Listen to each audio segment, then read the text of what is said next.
Hi, everyone. I'm Caroline Amoroso, and I'm a postdoc at the University of Virginia. My previous research was on wild lemurs, like the one you see here. They live in a dry forest in Madagascar, and they drink from these ephemeral water holes. And I found in my past research that lemurs select water holes to drink from that have lower levels of fecal contamination, which is presumably a form of parasite avoidance. And much of the research on parasite avoidance behaviors in animals takes a similar perspective, assuming that these behaviors are adaptive and likely to be shaped by natural selection. But very little theory actually exists to explain how ecological dynamics between hosts and parasites could lead to changes in allele frequencies related to avoidance. So I've become really interested in developing this area of theory by applying the theoretical perspectives from a rich literature on physiological resistance to behavioral avoidance. And I define avoidance as any host strategy for reducing contact between the host and pathogen, and resistance as any post-contact mechanism for reducing infection after the pathogen has breached the host barrier. And what I'm suggesting here is that because avoidance and resistance both decrease the probability of infection and therefore reduce the pathogen prevalence in a population, perhaps the same ecological and evolutionary processes that govern resistance could also apply to avoidance. And one key area of theory around the evolution of resistance is the understanding that maintaining variation in resistance depends on it carrying a fitness cost in the absence of the pathogen. And a simple ecological feedback process results where resistance genes actually have a negative feedback on their own fitness. So if we assume a population of hosts that have either a resistant or susceptible allele, and we infect them with a pathogen, the resistant genotype will have higher fitness when the pathogen prevalence is high, leading to an increase in the resistant genotype in the population.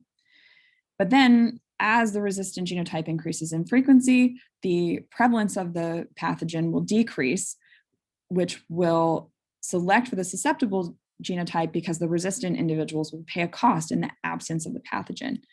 And this will lead to the susceptible individuals becoming more frequent in the population, causing the prevalence of the pathogen to increase again and selecting for the resistant genotype.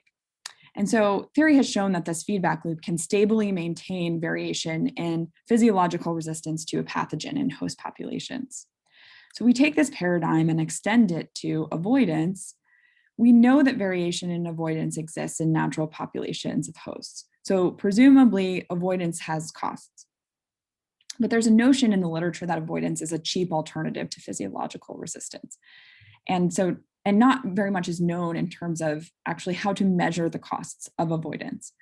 So building on the theory I've just described, I developed a really simple theoretical model with my postdoc advisor, Yannis Antonivics, in which we had a disease transmitted via social contact between individuals.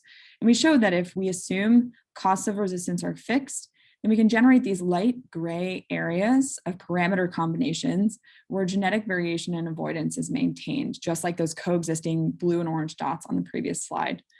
But if we assume that the costs of avoidance are a function of social behavior, such that by avoiding contact with others, the avoidant individuals are paying a cost of lost social interaction, those regions of polymorphism disappear. And under the basic assumptions of this model, the benefits of avoidance rarely outweigh the variable costs of lost social interactions. And so what this shows is that assumptions about the nature of the costs affect how likely it is for avoidance to evolve and for variation in avoidance to be maintained. So this approach of applying resistance theory to avoidance has raised some new questions for me, including how general or specific is avoidance and what does that mean in terms of the evolution of avoidance? Can parasite avoidance be acquired within the lifetime of an individual analogously to acquired immunity? And does avoidance filter selection on resistance? These two forms of defense are sequentially linked in a cascade where the first determines the need for the second. And so I'm planning on pursuing this direction using experimental evolution in the near future. And with that, I'd like to thank the conference organizers for this opportunity, my postdoc advisors, Yannis Antonivics and Mandy Gibson, and I look forward to taking your questions.